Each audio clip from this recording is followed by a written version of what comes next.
אחרי חודש יבש בכמויות משקעים, בחודשיים הבאים נדע רשמית אם מדובר בשנת בצורת. כבר בעיצומו של משבר המים הקודם הוחלט לקדם תקן לטיהור מים משומשים המכונים מים אפורים. אבל זה בינתיים לא קורה, כפי שמסבירה כתבתנו רחלי אפרים. המים הזורמים מהממטרות הללו אינם מי שתייה. מדובר במים מושבים, או בשמם האחר, מים אפורים. מים אפורים הם המים שאנחנו שופכים לביוב אחרי מקלחת, אחרי רחצה בכיור, לפעמים גם אחרי כביסה במכונת כביסה. מהמקלחות בקאנטרי קלאב חולון, שמשתמשים בהן 10,000 מתרחצים, אינם יורדים לטמיון.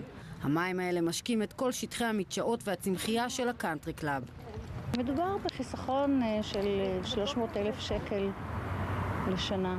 רק ההתחלה אנחנו מתכוונים להרחיב את השימוש במים המושבים, גם להדחת אסלות ולשטחים נוספים בקאנטרי. במקרה הזה אנו מדברים על מים ממוחזרים שמשקים עשרות דונמים. בביתה של איילת מן מקריית אונו, מהמקלחת והכיורים מדיחים את האסלה. אנחנו היום עושים אמבטיות ומתקלחים ולא חושבים על כל טיפת מים. אני לא צריכה כל הזמן להגיד לילדים, אל תגזימו, אל תבזבזו כל כך הרבה, אין מים במדינה שלנו. הוצאתי לכבודכם מים ממכל ההגירה, כך הם נראים, שקופים לגמרי, חסרי ריח ובעצם מוכנים לשימוש. איך זה קורה? פשוט מאוד. מהמקלחות והכיורים מופרדים על ידי צנרת נוספת שצבעה סגול, צבע בינלאומי למים מושבים. משם הם עוברים למתקן טיהור ביולוגי. הערוגה היפה הזאת זה מתקן טיפול שופכין. הערוגה הזאת מלאה במים אפורים. המים נחשפים לבקטריות. הצמחים הללו הם יוצרים תהליך של חמצון של המים. אז מדוע בישראל מדיחים את האסלות במי שתייה? מתברר כי מחזור מים אפורים במבנה מגורים עדיין אינו חוקי.